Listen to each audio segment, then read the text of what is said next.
Every recurring throat infection might be an unexpressed truth waiting to be uncovered. Each thyroid imbalance could map to years of swallowed words and unspoken feelings. That mysterious pain in your chest may have nothing to do with your heart muscle. It could be everything to do with accumulated grief that needs to be addressed. Across healing traditions, practitioners observed something consistent over many millennia. Physical disease follows a predictable pattern that often goes unnoticed by many. It begins somewhere invisible, crystallizes through specific pathways, and manifests in tissue. By the time you have symptoms, the real problem has been building for years. These layers are often ignored entirely by most medical systems and practitioners. The throat center appears again and again in these observations and findings, not as metaphor, but as a literal junction point where energy flow is affected, where authentic expression meets social conditioning and societal expectations of communication, where what you feel confronts what you're allowed to say in public and private. Subscribe to One Paradox Collective as we investigate these hidden architectures. Most people never learn this architecture exists, yet it influences their health profoundly. It determines whether life force reaches your cells with intelligence intact or degraded. You learned about your skeletal system in school, your circulatory system, your nervous system, but there's an entire layer of anatomy that determines whether those physical systems receive the intelligence they need to function. Most people live their whole lives without knowing it exists. Vedic philosophy called it kama rupa. Hermetic traditions termed it the astral vehicle. Different names across cultures, but describing the same observable structure, an energetic body that exists in the same space as your physical form. This energetic body interpenetrates every cell, yet operates at a different frequency. This isn't metaphysical speculation. Traditions that trained practitioners to perceive these layers directly documented detailed maps. They described specific densities, characteristic colors, predictable patterns of how different emotional states create different energetic signatures. Think of it like this. Your physical body is the hardware. This emotional layer is the operating system. And just like corrupted software makes perfectly good hardware malfunction, dense emotional patterns make healthy tissue sick. Traditional Chinese medicine spent thousands of years documenting exact correlations. Chronic anger consistently showed up as liver dysfunction. Prolonged fear affected kidney health. Grief weakened the lungs. These weren't poetic associations. They were diagnostic tools accurate enough to base treatment protocols on. The mechanism they described is precise. Every cell requires more than blood and oxygen. It needs what various systems call prana, chi, vital force, intelligent energy that carries the information cells need to function correctly. This life force doesn't arrive at your cells directly from the universe. It passes through your emotional body first. When you carry dense emotional patterns, unprocessed rage, chronic anxiety, suppressed grief, these act as filters.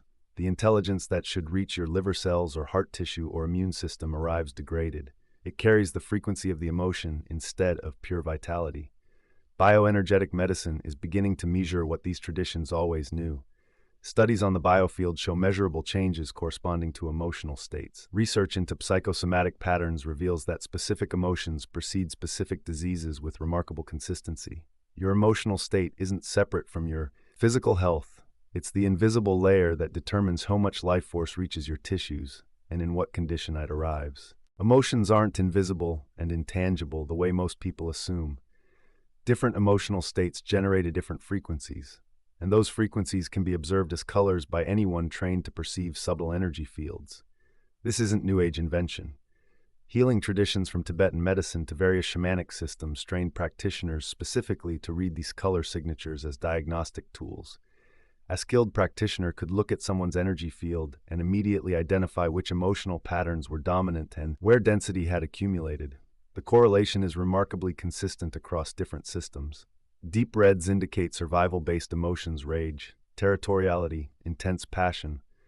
Orange tones emerge with creative and sexual energies. Yellow frequencies accompany intellectual activity and mental stress. Green appears with heart-centered emotions. Both grief and compassion occupy this range. Blue indicates calm, truth-telling. and authentic expression. Violet and white suggest transcendent or spiritual states. But here's what makes this practically relevant. These aren't just colors that float around you looking pretty or ugly. Each frequency directly affects your biology. Chromotherapy research has documented measurable effects. Red light frequencies increase circulation and stimulate cellular activity. Blue frequencies calm nervous system response and reduce inflammation. Yellow affects digestion and mental clarity. These aren't placebo effects, they're measurable biological responses to specific light wavelengths. Your dominant emotional patterns created dominant color frequencies in your energy field, and those frequencies are literally bathing your cells 24 hours a day. If chronic anxiety generates muddy yellow-gray frequencies around you constantly, your cells are swimming in that frequency. If suppressed rage creates sharp red spikes, that's the atmosphere your tissue is trying to function in. Kirlian photography and various biofield imaging technologies, while limited, consistently show color pattern changes corresponding to emotional shifts. When someone moves from anxiety to calm, the colors in their field shift from chaotic yellows to coherent blues. When anger spikes, red intensifies. When depression deepens, the field dims and muddies toward brown-gray tones. This means the emotional atmosphere you maintain isn't just affecting your mood. It's affecting the literal frequency environment your cells must operate in. Cells trying to maintain healthy function while bathed in the frequency of chronic fear face a completely different challenge than cells operating in an atmosphere of steady calm. Meditation practices that work with visualization of light and color aren't just imagination exercises. They're techniques for consciously shifting the frequency environment your biology inhabits. When you visualize blue light, you're not pretending. You're actively generating blue frequencies that have measurable calming effects. The practical insight transforms how you approach emotional health. You're not just trying to feel better for psychological comfort. You're literally changing the frequency environment that determines whether your cells can function optimally or must struggle to maintain basic operations in a hostile, energetic atmosphere. You feel anger but smile politely. Experience grief but maintain composure, sense fear but project confidence. Every time you suppress genuine emotional expression, something physical happens at a specific location, not metaphorically, literally. The throat center, what Vedic systems call Vishuddha chakra, functions as the gate, where invisible experience becomes visible expression through speech, sound, and breath. It's the transition point between what you feel and what you allow the world to see. Healing traditions across cultures notice this repeatedly. When emotional expression is chronically blocked, the first physical symptoms almost always manifest in the throat, thyroid, or respiratory system. Not sometimes, almost always. The mechanism is straightforward. Emotions generate in the astral or emotional body. To be processed and released, they must either be consciously worked with internally or authentically expressed outwardly. When you habitually do neither, the energy doesn't evaporate. It crystallizes at the bottleneck, the throat center, where expression should occur but doesn't. Voice analysis therapy demonstrates measurable changes in vocal patterns based on emotional state. Studies of respiratory function show consistent constriction when subjects suppress emotional responses. Research into thyroid disorders reveals strong correlation with lack of authentic self-expression. Traditional Chinese medicine mapped this extensively. Qi stagnation in throat meridians consistently appeared alongside both emotional suppression patterns and physical throat ailments. Their treatment always addressed both levels simultaneously. This reframes common health complaints entirely. Your recurring sore throats might not be about germs. Your thyroid imbalance might not be purely hormonal. Your respiratory issues might not be just about air quality. These symptoms may be your body's way of showing exactly where emotional energy has jammed, where authentic expression meets social conditioning and loses, where what you really feel confronts what you're actually allowed to say. In your job, your family, your relationship, breathwork traditions preserve techniques specifically designed to clear this junction. Toning, chanting, conscious sighing, primal sound expression in safe environments. These aren't just spiritual practices. They're practical tools for maintaining flow through a critical energetic bottleneck. That determines whether life force reaches your brain, heart, and lungs with intelligence intact. Here's where this gets genuinely strange. According to initiatic schools across different traditions, when you generate an emotion, you're not just having a feeling, you're quite literally creating a life form in dimensional space. That hatred you cultivate towards someone who wronged you, it exists as an independent entity now. That compassion you generated helping a stranger, also an entity. Every emotional state you create becomes a being with its own existence in what these traditions call the astral plane. This sounds like mysticism until you consider what it implies practically. You're not just experiencing emotions, you're co-creating the inhabitants of invisible dimensions that humanity collectively must eventually purify and elevate. The quality of your emotional life determines what kinds of beings populate inner space. Consciousness evolution frameworks across different philosophical systems teach something consistent. The material universe exists so that raw energy can be transformed into self-aware life. Physical matter is gradually being elevated toward consciousness. Your emotional body is where this transformation occurs most directly in human experience. Every time you take unconscious emotional reactivity and bring it into awareness, you're participating in cosmic evolution. When you transform hatred into understanding, you're not just helping yourself heal, you're literally elevating matter into light, converting a dense entity into a refined one. Quantum physics research into consciousness fields suggests individual states contribute to larger collective dynamics.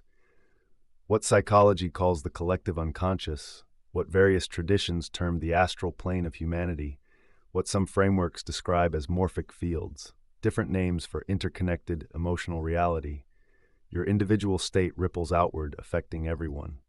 This means emotional work is never purely personal. When you process your rage instead of projecting it, you reduce total rage in the collective field.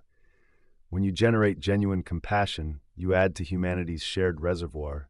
Your emotional state affects dimensional layers you cannot see, but that influence all beings. Neuroscience discoveries about mirror neurons and emotional contagion validate what mystery schools always taught. We don't have isolated emotions. We swim in an ocean of emotional energy, constantly affecting and being affected by others' emotional states and humanity's collective climate. The practical implication is radical. Emotional mastery isn't self-improvement. It's evolutionary responsibility. The question isn't whether you want to work on emotions, but whether you're willing to be conscious of your role as co-creator of humanity's shared emotional reality. Everything we've investigated reveals emotions as architectural forces shaping reality at multiple levels simultaneously. Healing traditions preserve detailed anatomical maps. Contemporary research increasingly validates these observations through biofield studies. The convergence builds. You now see your emotional body as real dimensional layer through which all life force must pass. You recognize that emotions carry specific frequencies manifesting as colors in subtle anatomy. You understand the throat center as critical gate where suppressed expression crystallizes into physical dysfunction. And perhaps most crucially, you grasp that emotional work is evolutionary work, contributing to collective consciousness. The question becomes practice. How do you actually work with this? Contemplative traditions are clear on one point. Emotional mastery doesn't mean emotional suppression. Research into emotional intelligence consistently shows that awareness, not control, transforms patterns. When anger arises, the practice isn't denial but investigation. What color does this carry? Where does it lodge in your body? What is it protecting or communicating? This investigative approach, preserved across meditation traditions, allows emotional energy to flow and transform. Forgiveness practices show measurable health benefits in multiple studies. Compassion meditation demonstrates enhanced immune function. Authentic emotional expression correlates with improved cardiovascular health. Evidence supports what ancient systems always taught. Clean emotional flow equals physical vitality. What remains is your choice. Will you continue unconsciously creating emotional patterns that color your subtle body, or become a conscious emotional architect, carefully observing what you create and taking responsibility for the atmosphere you generate? Here's a question for contemplation and for the comments. What emotional pattern dominates your experience right now, and where do you feel it lodge in your physical body? Sharing observations builds collective awareness and supports others in their investigations. Subscribe to One Paradox Collective for continued explorations into consciousness, subtle anatomy, and the convergence of preserved wisdom. We don't promise easy healing protocols. We promise better questions about the extraordinary architecture of your inner worlds. Because understanding that emotions are literally creating your future reality changes everything about how you live today.